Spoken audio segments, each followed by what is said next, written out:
لوگ حضور اکرم صلی اللہ علیہ وسلم کے ارد گرد بیٹھے تھے۔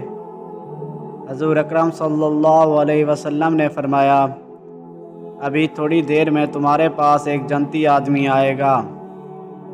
دیکھا تو ابو بکر صدیق رضی اللہ تعالیٰ عنہ تشریف لائے۔ ان کو اس کی مبارکباد دی گئی۔ اس کے بعد حضور اکرم صلی اللہ علیہ وسلم نے فرمایا، ابھی ایک اور جنتی شخص تمہارے پاس آئے گا۔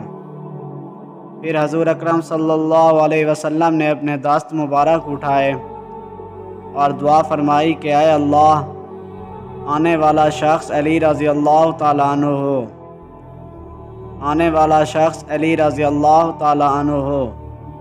چنانچہ حضرت علی بن ابی طالب رضی اللہ تعالیٰ عنہ تشریف لے آئے۔ ایک بوسیدہ دیوار کے ساتھ ٹیک لگائے حضرت علی رضی اللہ تعالیٰ عنہ بیٹھے تھے کہ دو آدمی آپ رضی اللہ تعالیٰ عنہ کے پاس جھگڑتے ہوئے آئے۔ ایک نے کہا کہ اے امام، یہ دیوار کہیں آپ رضی اللہ تعالیٰ عنہ پر گر نہ جائے۔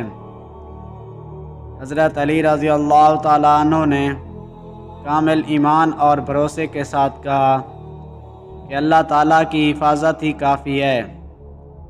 جب حضرت علی رضی اللہ تعالیٰ عنہ ان کا فیصلہ فرما چکے اور اس جگہ سے ابھی ہٹے ہی تھے کہ وہ دیوار گر گئی۔